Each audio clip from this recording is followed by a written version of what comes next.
In a significant development for India's clean energy transition, NLC India Limited has signed an MOU with Nuclear Power Corporation of India Limited to explore the formation of a joint venture for developing nuclear power projects in India.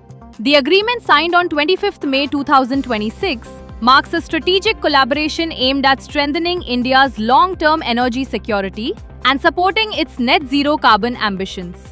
Steel Authority of India Limited has signed a MOU with Management Development Institute Gurgaon to collaborate on executive education and leadership development programs for SAIL executives. The strategic partnership aims to strengthen managerial capabilities and foster innovation-led learning aligned with global industry standards. Coal India Limited has reassured stakeholders that there is no coal shortage concern despite a sharp rise in coal consumption by India's thermal power plants during the ongoing summer season.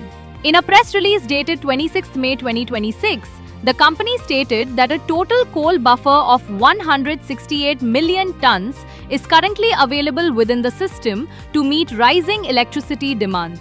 Union Bank of India has approved a capital raising plan of up to 8,000 crore rupees to strengthen its capital base and support future business growth. The decision was approved during the Board of Directors meeting held on 26 May 2026, according to the bank's regulatory filing under SEBI Regulations 2015. The Ministry of Railways has issued a debarment order against Ms. Rajshri Avasthi, an Indian Railway Service of Mechanical Engineers officer, barring her from future deputation assignments for a period of 3 years. According to an official order issued by the Railway Board on May 25, 2026, the earlier deputation order dated February 25, 2026 regarding her posting to RITES Limited has been cancelled. NLC India Limited has launched a fleet of 47 electric vehicles to strengthen sustainable township management and improve door-to-door solid waste collection services in Neyveli. The newly introduced electric vehicles will be deployed for efficient collection of municipal solid waste across township areas. Damodar Valley Corporation has achieved a major milestone by receiving the ISO 37001 certification from the Bureau of Indian Standards for the successful implementation of its anti-bribery management system.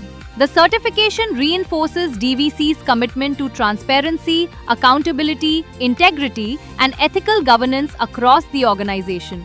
PFC welcomed Assistant Secretaries and IAS officers of the 2024 batch attached to the Ministry of Power for an insightful interaction on India's power sector and PFC's role in nation building.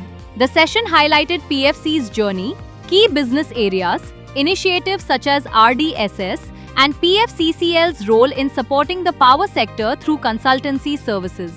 The Solar Energy Corporation of India Limited has scheduled a pre-bid meeting for its latest tender to select solar power developers for setting up grid-connected rooftop solar PV projects under the RESCO model.